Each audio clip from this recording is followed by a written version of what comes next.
Assalamualaikum warahmatullahi wabarakatuh. Halo, saya Tasya Mutia Kemala. Saya mahasiswa S1 Pendidikan Profesi Bidan di UMSIDA. Dan saya masih menempuh semester 1. Dan kali ini saya akan menjelaskan tentang siklus menstruasi. Oke. Banyak sekali manfaat jika kita mengetahui siklus menstruasi kita, dan terutama sih pada penentuan usia kehamilan dan keluarga berencana pada masa subur kita. Berikut penjelasan saya tentang siklus.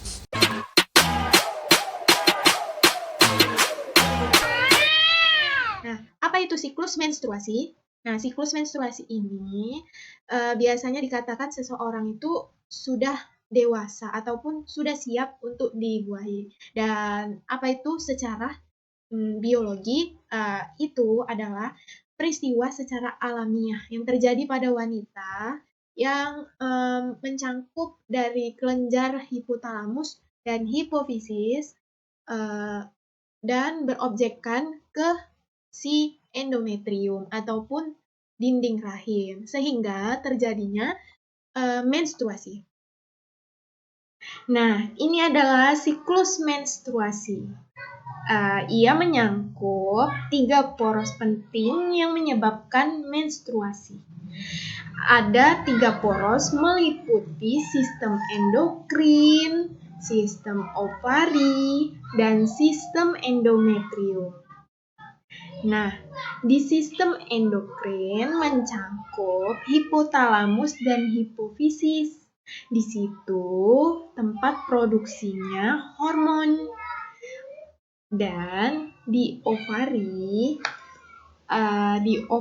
itu tempatnya folikel primordial dan dia menjadi folikel degraf.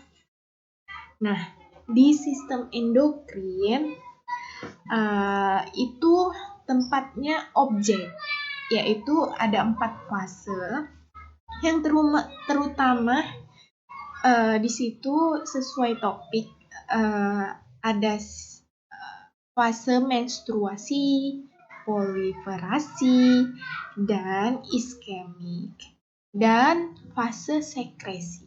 Nah, berikut saya jabarkan dari siklus-siklus yang termasuk pada menstruasi.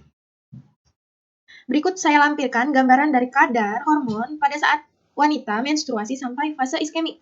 Kita lihat paling atas itu ada hipotalamus dan hipofisis yang masuk ke dalam fase endokrinologi ataupun fase hipotalamus dan hipofisis.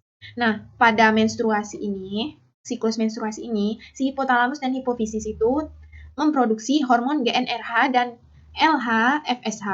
Apa itu GnRH? GnRH adalah gonadotropin releasing hormone. LH adalah luteinizing hormone.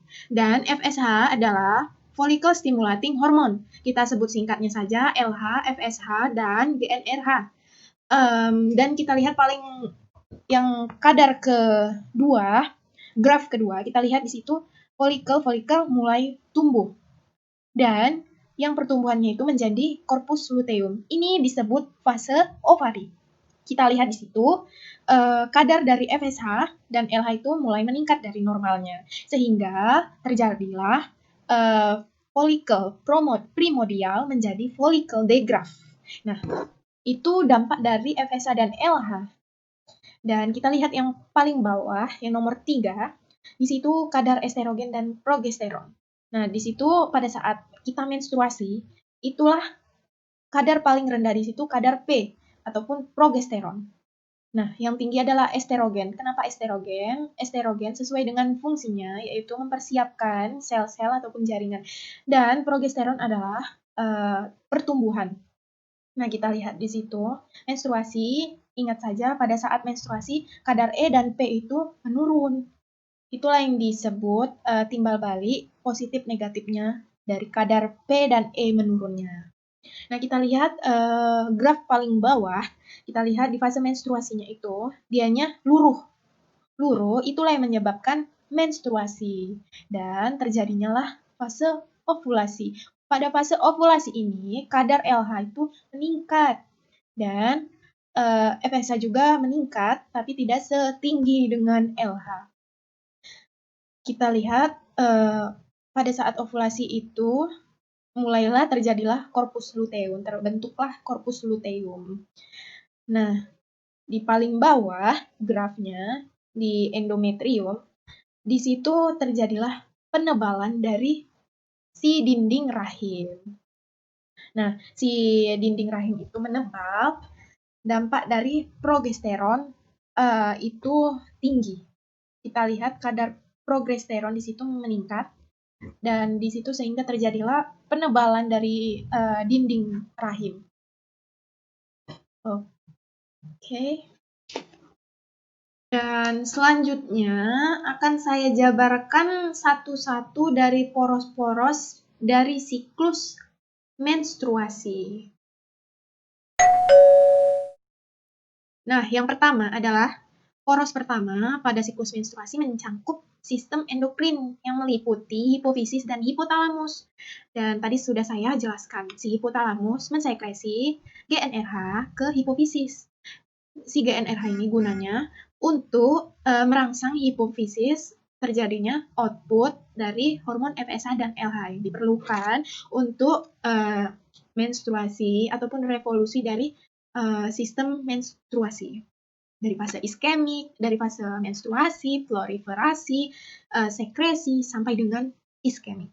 Nah, itulah dari sistem endokrin dan menstruasi. Dan yang kedua ini adalah fase ovari. Kita lihat fase ovari itu ada dua, luteal dan folikuler. Apa itu fase luteal? Fase luteal itu adalah fase di mana ovulasi, pasca ovulasi, sudah berlalunya ovulasi.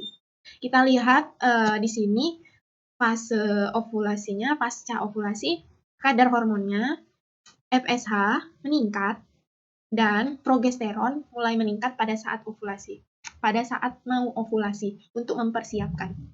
Nah, pada fase luteal ini, semua hormon, termasuk hormon LH dan progesteron, itu sejajar normal. Dan yang kedua, ada fase folikuler, yaitu fase sebelum ovulasi. Nah, itulah masuk ke iskemik, penebalan dinding rahim. Nah, di fase ini, banyak dari progesteron itu meningkat tinggi. Nah, pada hari ke-21. Biasanya, untuk fase menstruasi itu normalnya dari hari pertama sampai hari kelima. Baik, kita akan bahas di siklus selanjutnya, yaitu siklus endometrium. Berikut saya jabarkan tentang siklus endometrium pada siklus menstruasi.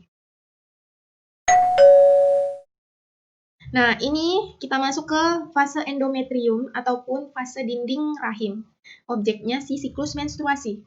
Nah, kita lihat di sini, pada siklus menstruasi, dia normalnya hanya sampai 5 hari. Kita lihat di fase menstruasi, si endometrium itu mulai luruh dan menipis. Nah, itu akan berevolusi. Itulah disebut dengan nama siklus dari endometrium. Siklus endometrium itu mencangkup 4, yaitu pertama adalah siklus menstruasi. Dan yang kedua itu sistem proliferasi, sekresi, dan iskemik. Nah, di iskemik ini mulailah terjadinya normalnya penebalan pada dinding rahim. Nah, kita bisa lihat pada hari ke-27 itu mulailah terjadinya iskemik. Nah, biasanya min 14 itu adalah fase subur kita dikurangi dengan terakhir haid.